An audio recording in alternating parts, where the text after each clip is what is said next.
On va écouter un reportage ensemble, les filles, qui a été réalisé par notre correspondant en Côte d'Ivoire. On va prendre la direction d'Abidjan, où notre correspondant Yannick Dianoun a rencontré justement deux dames qui ont fait du conseil en images leur métier. Elles nous racontent leur mission et nous partagent leur passion. On écoute et on réagit ensemble.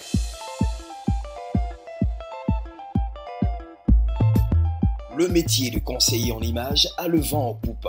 Il n'est pas encore aussi populaire que les métiers d'avocat ou de médecin, mais il n'est pas moins utile à la société.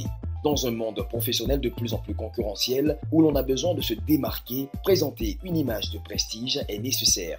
Nous avons rencontré Nabou Fall, coach en communication et en personal branding. C'est un visage bien connu de cette pratique en Côte d'Ivoire et dans la sous-région ouest africaine. Elle nous raconte avec passion ce que revêt le métier de conseiller en images et pourquoi il est nécessaire de travailler son personal branding.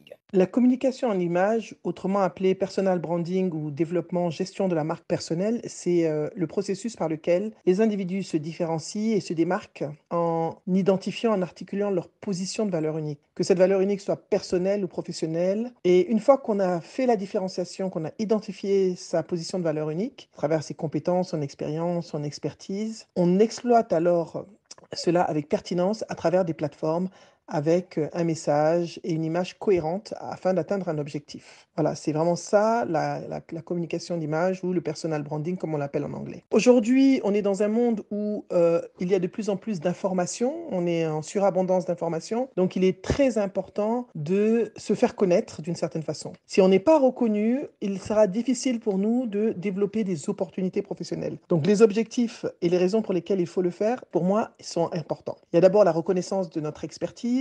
Il y a deuxièmement le développement de réseaux et d'opportunités professionnelles. Troisièmement, développer une visibilité pertinente et stratégique en cohérence avec ce que l'on fait, avec ce que l'on est professionnellement. Et enfin, c'est un gage aujourd'hui, ça nous permet d'accéder à la réussite et au succès d'une certaine façon. Si Nabou Fall a de la crédibilité aujourd'hui auprès de ses clients, c'est à cause de la somme d'expérience qu'elle a acquise pendant ses nombreuses années en entreprise. Je suis dans la communication depuis à peu près une vingtaine d'années, pour ne pas dire presque 25 ans, et j'ai occupé différentes fonctions au sein d'entreprises, jusqu'à atteindre des fonctions de management très élevées, jusqu'à directeur général adjoint, directeur général. Cette expérience, combinée avec mon expertise dans la communication, m'a permis moi-même de développer une image de marque assez puissante qui me permet de développer du business, d'avoir des clients. Et cette visibilité, je l'ai construite au fil du temps. Et ce que je fais aujourd'hui, c'est accompagner des personnes à faire exactement la même chose.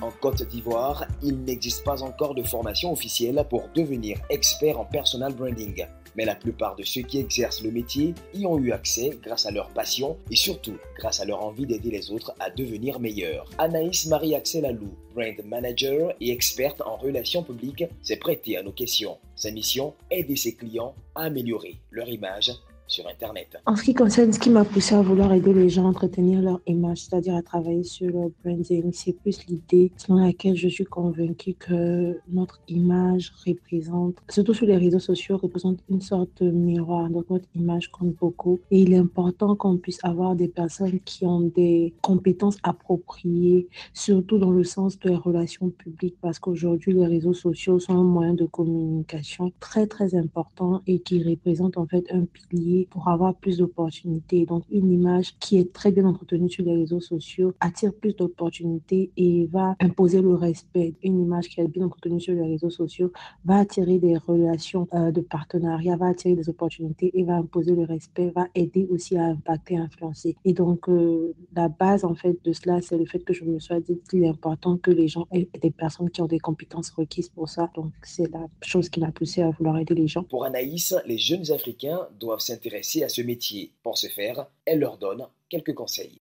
Le premier conseil, c'est de tenir bon parce que le plus grand challenge que j'ai eu au départ de ma carrière en tant que brand manager, c'est le fait que je sois jeune. Et donc, quand on est jeune, on est beaucoup plus challengé par les clients. Il n'y a pas forcément une sorte de confiance parce que les clients se disent qu'on vient de commencer. Donc, il faut pouvoir tenir bon et croire en ce qu'on fait parce qu'au fur et à mesure, en fait, on va finir par avoir de la reconnaissance et de leur dire de ne pas avoir peur de se prononcer dans les sujets qu'ils maîtrisent. Et donc, s'ils veulent se lancer dans la communication pour les personnes, la gestion d'image, qu'ils commencent à en parler, qui commencent à faire d'abord eux-mêmes leur propre communication, parce qu'il n'y a pas de bon communicateur si on ne sait pas qui est communicateur. Et donc, c'est très important qu'ils commencent déjà eux-mêmes à travailler sur leur image en ligne avant de vouloir travailler sur l'image en ligne d'autres personnes, à croire en eux, à croire en leur rêve et à ne pas se laisser influencer par n'importe quel événement dans leur vie, parce qu'au fur et à mesure qu'ils construisent leur image, au fur et à mesure qu'ils travaillent, au fur et à mesure qu'ils se forment, ils finiront par réaliser leur rêve et à devenir des public relations spécialistes de qualité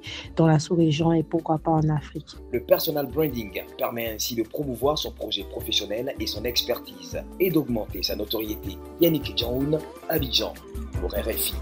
Merci infiniment Yannick. Alors une réaction autour de ce métier qui est quand même fort, un impact personnel mais aussi professionnel. Que retenir de ce reportage, Brice Safir?